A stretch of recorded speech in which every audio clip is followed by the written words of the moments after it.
All right, we're back to finish with some questions. We've got some good ones tonight. First one is because someone's been reading through the Gospel of Mark, the little magazines that we gave out the other day. Do we have any more in case anybody... I don't know if I'll get one. If you want one, let us know. We'll get you one. So someone's been reading through, notice a story where Jesus sends some evil spirits out of people into pigs, and then the pigs run off a cliff and die. So the question is, why would Jesus do that? You know, given, especially God made the animals, why would he do something like that? That seems kind of cruel. Yeah, it's a good question. Sometimes they're helpful, just kind of around how do you read the Bible. Sometimes you can say things quite clearly because the Bible gives you lots of information. Sometimes you can say stuff very little because the Bible doesn't give us much information at all. If I remember rightly, they ask us not to be thrown into the abyss, and Jesus puts him into the pigs. He doesn't tell us why he puts him into the pigs, so I don't know why he puts him into the pigs. Pigs are seen as unclean animals to the Jewish people, but I don't think there's any relevance to that there. I think it was not in a Jewish area. It's in a Decapolis, if I can remember rightly. So yeah, I think just the passage doesn't actually tell us why, and so I can't give any more than that. That he's saving a person and is judging getting the spirits out of that person, but why into the pigs, we're not told. Okay. Yeah. Anything else? So can love and justice really coexist? And related to that, if I have sinned, and we saw tonight, we all have, how can I be loved? So can love and justice really coexist? And if I sinned, your answer is yes and yes, and the answer will come next week. Unless you want to say, I'll just do the talk now. So what I suppose tonight showed is that love and justice are to come together, and they must come together. Because if you take justice and just have love, it's soppy sentimentalism, just forgiving. Or it's like the Bali bomb has just been forgiven without any justice. We know that's not right. It's not appropriate. It means that people who've been killed were not valuable. But if you have justice without love, then it could be harsh. But with God, it's both. And it flows from who he is, because he is holy, and that's where justice flows from, and he's loving in himself, and those come together. And we'll see where they come together, and it will show next week how we are sinners, and yet he does love us, even when we were sinners. If you want to actually jot down as a verse that talks about in Romans 5, says, even while we were sinners, Christ died for us. So it wasn't he loved us because we were lovely. He loved us despite our lovelessness and our sinfulness. And so we'll see the real answer coming together next week. And it's so good. And that's why, as Michael said, it won't be bad news, but the news we hear next week does not make sense without the first knowing what we're like. And the gospel makes us see how, in one way, we are more sinful than we ever imagined, yet more loved than we could ever dream of. And you'll see that come together next week. And actually, someone last life, there's an illustration under this, but I'm hoping you're going to come back next week, but they said the one we do next week, a light bulb went off for them because of that coming together. What was the reference? You said Romans 5? Romans 5, verse 8. Cool. Romans 5, 8, if you want to look it up. And just remember, if you don't have a hard copy of the Bible at home, you can get an app. You just type Bible into your app store, and then you'll have the whole Bible on your phone. I think it's the U version Bible. As in YOU. Yeah, YOU version. Here's a good one that flows from that, thinking about justice. And this is the last question for the night, and probably the hardest. Two more, sorry. He made us as we are. How is it right for him to then judge us? Why make us be sinners in the first place? That's a good question. That's the first one.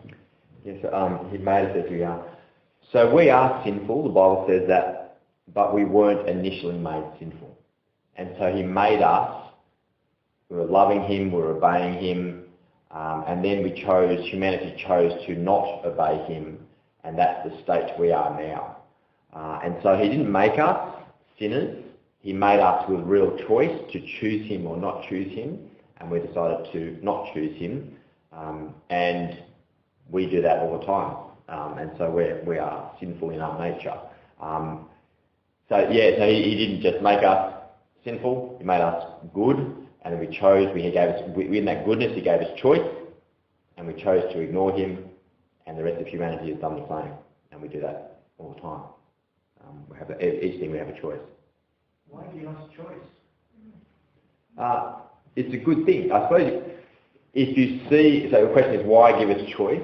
A choice is a good thing to be a human. He decided for us to have that choice. And you could think of an analogy, us choosing to obey and love is more significant than a robot being programmed to do X or Y. And so there's something in our personhood to have choice. And I'm actually preparing a talk for that in the series we're doing at church on Who Are You, that we'll be doing in about, I think, 7 or 8 weeks away. And so about freedom and choice associated with that. Can I suggest with that, that's a really helpful question because it does go to who we are. And we have just started last week the series on who we are, and I think it's such a really significant series to think through. And so we're spending about 7 or 8 weeks looking at that. So our sermons are all on the website, lighthouse.net.au, if you ever want to look them up. And the one we did last week started, but that question will come up a fair bit as we go through who we actually are, because are we initially sinners? How did we become sinners? What does God think of that as well? So yeah, maybe come along to church as well to listen to those. Okay, and last one, just thinking particularly about this ladder, who are we to judge others? Yeah, that's good, isn't it? I think that's right. In one sense, we should not, I don't know what Bill Gates' heart is like. You can get some indications from what people do about what they're like, but you'd never know motivation. So we aren't to be judgmental, that is correct. The Bible is not for judgmentalism, especially when you think you are better than someone because you don't do what they do.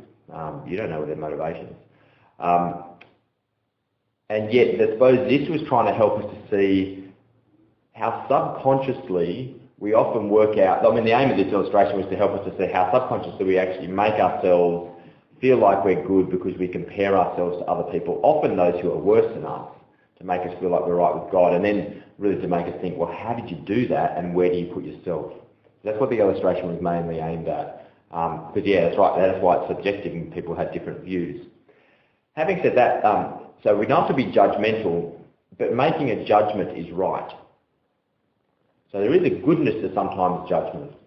But that does take an external reference point, doesn't it? How do I know what's right and wrong? It's a really good question, isn't it? Even if we decide on these things, who is, how do you know who are these people and if they're right or wrong or good or bad? What are you basing that on? Is it just society's view? Because societies all around the world have very different morals. Do you think headhunting is right? Why not? Do you think female mutilation within some religions is right or wrong? Why not? I want to say, do we think doing lots of different things, I come with a whole list. Take a step back. If we are just like rocks and branches and just in soil who just arrived with just different chemicals, if we're just chemicals here by nothing other than random chance, the universe just happened, we're just here, then a rock is no more significant than me. We're just different chemicals put together differently. And what's right and wrong is just how we've come up with it. And what one society says, we want to live this way, what one society says, live that way, they may completely contradict each other. This one may say murder is okay, this one says no, it's not. Well, who's right? No one. It's just choice. It's just random choice. But if God has created us and given us, and from within his character, his goodness, has said this is the right way to be, I've made you to be like this, then that does give us a reference as what is right or wrong. And therefore, if he tells us what is right or wrong, that's the guideline to say that's not good or that is good. And that's why I can say what Adolf Hitler did is wrong. Not because society just says it, but because the Bible says murder is wrong, because God says murder is wrong. So the big thing is, what's the reference point? I want to say God created us, he gives us reason and purpose and meaning, and as against that, which the Bible tells us what we're like and he's like, then I can measure myself. And so if I did something that God says is not right, not just because society says it's not right, because God says it's not right. That's kind of thinking about judgment sometimes is right, but judgmentalism is never right. Cool. All right. Thanks, Conan. That's it for tonight, guys. We left you hanging. We're going to keep leaving you hanging for a whole week. Come back here 7:15 next Wednesday. We'll figure out together what it actually looks like for love and justice to come together. How does that work? We'll sort it out then. See you then.